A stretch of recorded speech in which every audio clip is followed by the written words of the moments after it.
মান ফাত্তারা 6 মান, মান ফাত্তারা কানা লাহু মাগফিরাতাল লিযুলমি ইতকারাহু মিনান নার।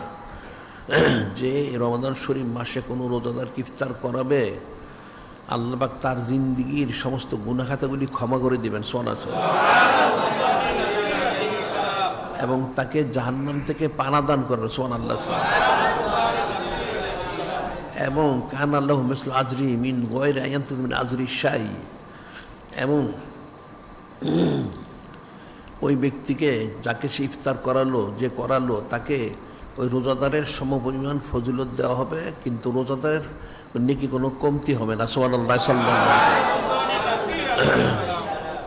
এটা যখন নূরে মুজাসসাম হাবিবুল্লাহ হুজুর পাক সাল্লাল্লাহু আলাইহি ওয়াসাল্লাম নিঃসরণ করলেন, হযরত সাহাবায়ে কিরাম রাদিয়াল্লাহু আনহুম বললেন, কুলনা ইয়া রাসূল আল্লাহ সাল্লাল্লাহু আলাইহি সাল্লাম, বললেন ইয়া রাসূল আল্লাহ সাল্লাল্লাহু আলাইহি সাল্লাম,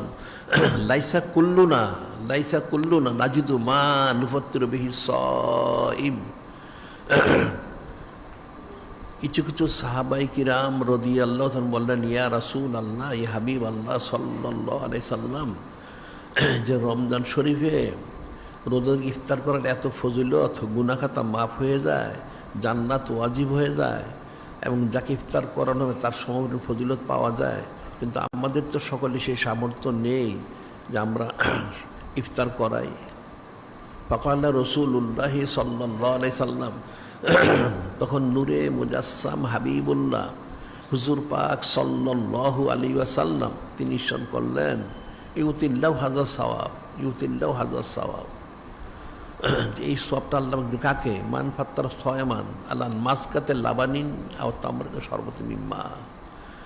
এই যে সবটা বলা হচ্ছে, তার জিন্দিগির গুনাহ খাতাগুলি ক্ষমা করে দেওয়া হবে, জান্নাত দেওয়া হবে, আর যাকে ইফতার করানো তার সময় ফজিলত দেওয়া হবে। এটা হচ্ছে যে কোনো রোজারকে আল্লাহ মাসকাতে লাবানিন, এক চুমুক দুধ যদি পান করায়, বেশি না, এক ডোক দুধ, আর তামরাতিন আর শরবতে মিম্মা, অথবা একটা খেজুর, অথবা এক গ্লাস পানি, এক পাত্র পানি যদি খাওয়ায়, এক পাত্র পানি, শরবতে মিম্মা, এক ডোক পানি যদি পান করায়, তাহলে এই ফজিলতটা আল্লাহ দিবেন, সুবহানাল্লাহ।